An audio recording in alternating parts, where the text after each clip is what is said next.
नमस्कार दोस्तों, क्या आपने सुना? अब यूजीसी नेट परीक्षा यूजीसी नहीं कराएगी। जी हाँ, भारत सरकार ने एक बड़ा फैसला ले लिया है।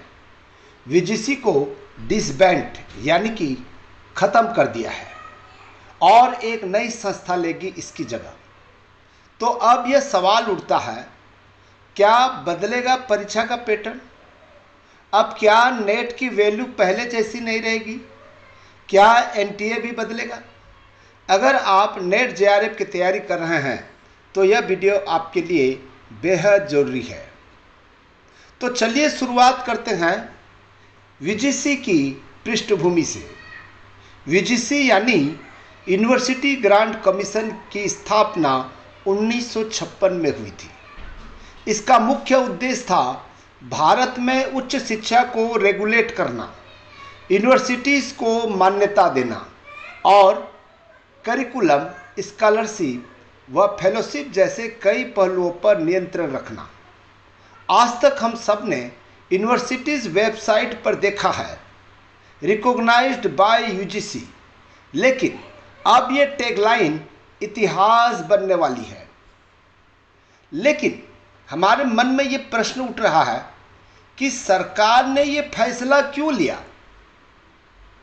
आप जानते हैं, एनईपी 2020 यानी कि नेशनल एजुकेशन पॉलिसी में यह बात सामने आई थी कि भारत में उच्च शिक्षा की रेगुलेटरी सिस्टम में कई संस्थाएं काम कर रही है।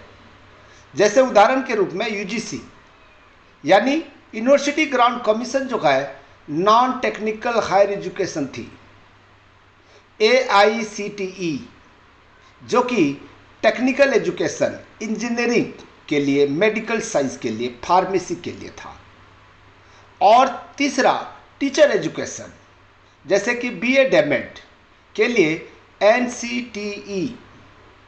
तीनों के अलग अलग नियम, अलग अलग खर्च और अलग अलग मापदंड।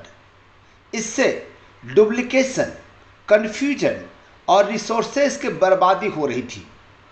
सरकार चाहती है कि एक सेंट्रलाइज्ड और ट्रांसपेरेंट सिस्टम हो। तो फिर क्या होगा? अब बनेगी नई संस्था HECI यानी कि higher education commission of India. यह एक लाइट बट टाइट ऑर्गेनाइजेशन होगी। याद रखिएगा, क्या? लाइट बट टाइट ऑर्गेनाइजेशन होगी जो पूरे देश की उच्च शिक्षा को एक छतरी के नीचे लाएगी। इसका कार्य क्या होगा? सभी यूनिवर्सिटीज़ और कॉलेजेस को मान्यता देना, कोर्स और करिकुलम तय करना, रिसर्च और फंडिंग को रेगुलेट करना, NET यानी कि नेशनल एलिजिबिलिटी टेस्ट जैसी परीक्षाओं की निगरानी करना। अब सवाल आता है जी, क्या एनटीए भी बदलेगा? मुझे ऐसा लगता है कि नहीं। एनटीए यानी नेशनल टेस्टिंग एजेंसी वही रहेगा। एनटीए केवल परीक्षा कंडक्ट कराता है, जैसे सेंटर अलॉट करना, रिजल्ट देना, परीक्षा आयोजित करना, ये सब चीज़ें। लेकिन जिस संस्था के नाम पर नेट परीक्षा होती थी यानी कि यूजीसी, अब वो नहीं रहेगा। आगे हो सकता है परीक्षा का नाम बदलकर कुछ ऐसा हो जाए, HECI नेट या HECI नेशनल एलिजिबिलिटी टेस्ट। इस बदलाव का असर छात्रों पर क्या होगा? यदि सिस्टम ज़्यादा पारदर्शी हुआ तो स्टूडेंट को ज़्यादा फायदा होगा।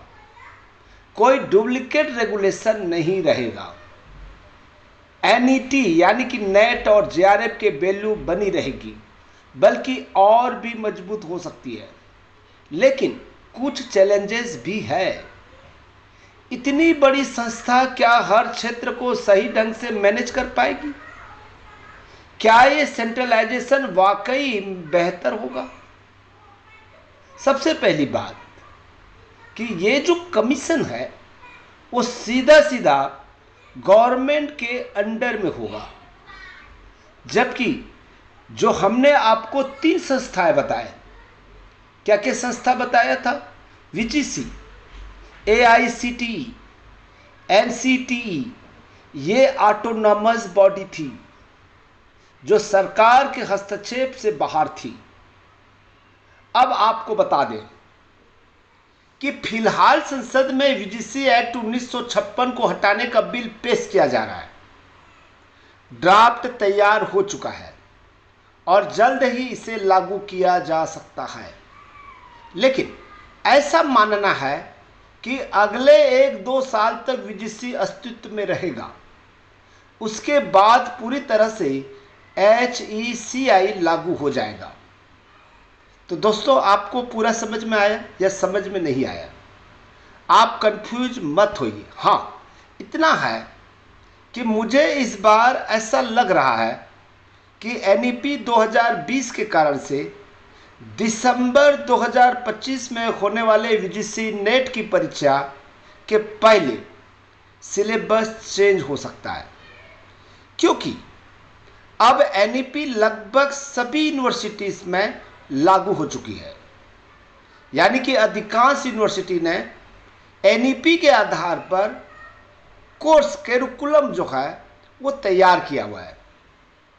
अब स्टूडेंट्स NEP के आधार पर पढ़ाई करेंगे तो स्वाभाविक सी बात है, टीचर को भी उस नए कोर्स के हिसाब से नए सिरे से तैयारी करनी पड़ेगी। ठीक है, ये जो नया NEP के तहत जो सिलेबस कैरिकुलम बना हुआ है वो व्यवसायिक केंद्रित है। तो इसीलिए व्यवसायिक केंद्रित जो पाठ्यक्रम या कैरिकुलम बनेगा उसके अनुरूप ही यूजीसी नेट का सिलेबस बनेगा। यानी कि पेपर फर्स्ट और पेपर 2 में बहुत सारे बदलाव हो सकते हैं। फिलहाल ऐसा कहा जा रहा है कि दिसंबर 2025 का एग्जामिनेशन पुराने सिलेबस के आधार पर होगा, लेकिन मुझे ऐसा लगता है कि दिसंबर 2025 में सिलेबस चेंज हो सकता है। तो दोस्तों, ये थी पूरी जानकारी यूजीसी नेट 2025 में आने वाले बड़े बदलाव की। अगर आप नेट या JRF की तैयारी कर रहे हैं तो यह अपडेट आपके लिए बेहतर जरूरी है। ठीक है, बेहद जरूरी है। नीचे कमेंट करके जरूर बताएं क्या आप इस बदलाव से सहमत हैं, और अगर वीडियो पसंद आया तो लाइक करें, शेयर करें, सब्सक्राइब करके बेल आइकन दबाएं ताकि ऐसे जरूरी अपडेट सबसे पहले आप तक पहुंचे। This is doctor Venudhar Rautiya. ठीक है दोस्तों, thank you, thank you, thank you.